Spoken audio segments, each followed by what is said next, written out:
Shri Swami Samarth. 17 August दिवशी पहिला श्रावणी सोमवार आणि नागपंचमी अत्यंत दुर्मिळ व अद्भुत योग एकत्र आला आहे.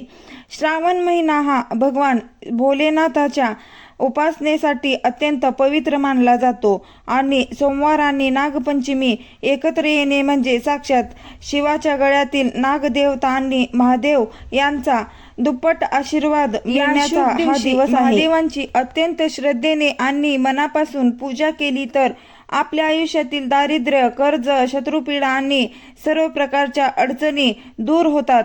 आजच्या या व्हिडिओमध्ये आपण बघणार आहोत की या दिवशी महादेवांची पूजा कशी करावी, कोणती सामग्री लागते, पूजेदरम्यान कोणत्या चुका टाळाव्यात, कोणत्या वस्तू महादेवाला अर्पण कराव्यात, कोणत्या वस्तू चुकूनही वाहू नयेत. यासोबतच या सर्वात महत्त्वाचं म्हणजे महादेवाच्या मंदिरातून घरी एक अशी वस्तू आणायची आहे त्यामुळे 9 दिवसात इच्छापूर्ती होऊन कर्जमुक्ती होईल, शत्रूंचा नाश होईल. व्हिडिओमध्ये कुठेही स्किप न करता शेवटपर्यंत बघा जेणेकरून सर्व माहिती तुम्हाला अगदी व्यवस्थित मिळेल. व्हिडिओ जर आवडला तर व्हिडिओला लाईक, शेअर, सबस्क्राईब करा आणि कमेंटमध्ये ओम नमः शिवाय लिहायला अजिबात विसरू नका. पहिल्या श्रावण सोमवारी आणि नागपंचमीच्या दिवशी पूजा करण्यासाठी घरातील किंवा मंदिरातील वातावरण अतिशय शांत असावे.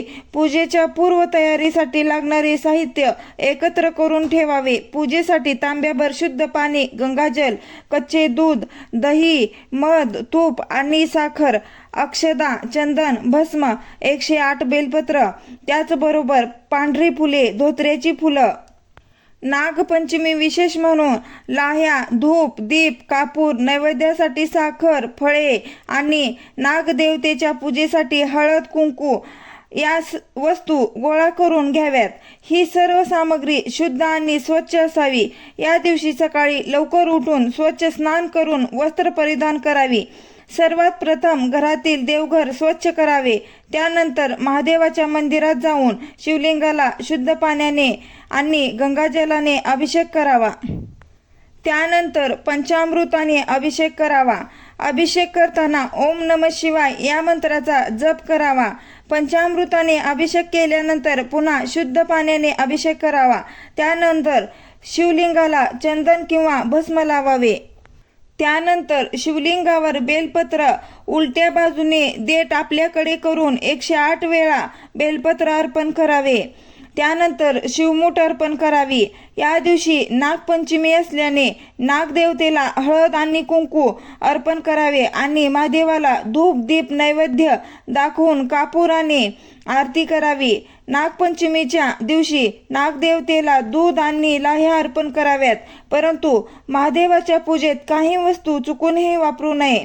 शिवलिंगावर कधीही तुळशीची पाने अर्पण करू नये. तसेच हळद आणि कुंकू महादेवांच्या पिंडीवर, मुख्य पिंडीवर वाहू नये. श्रावण सोमवार आणि नागपंचमीच्या दिवशी काही महत्त्वाच्या चुका टाळणे अत्यंत आवश्यक आहे. पूजेच्या वेळी मनात क्रोध, राग ठेवू नये. शिवलिंगाची पूजा करताना कधी पूर्ण प्रदक्षिणा करू नये. घरातील वातावरण प्रसन्न आणि शांत ठेवावे. आता आपण पाहूया या दिवसाचा सर्वात प्रभावी आणि चमत्कारी उपाय. महादेवाच्या मंदिरातून एक विशेष वस्तू घरी आणा. हा उपाय का करावा? श्रावणी सोमवार व नागपंचमी एकत्र येण्याचा अत्यंत शुभ योग आहे. या दिवशी महादेवांच्या आणि नागदेवतेच्या ऊर्जेचा प्रवाह अत्यंत तीव्र असतो. हा उपाय केल्याने तुमच्या डोक्यावर असलेले कर्ज, आर्थिक अडचण आणि धनसंकट दूर होते.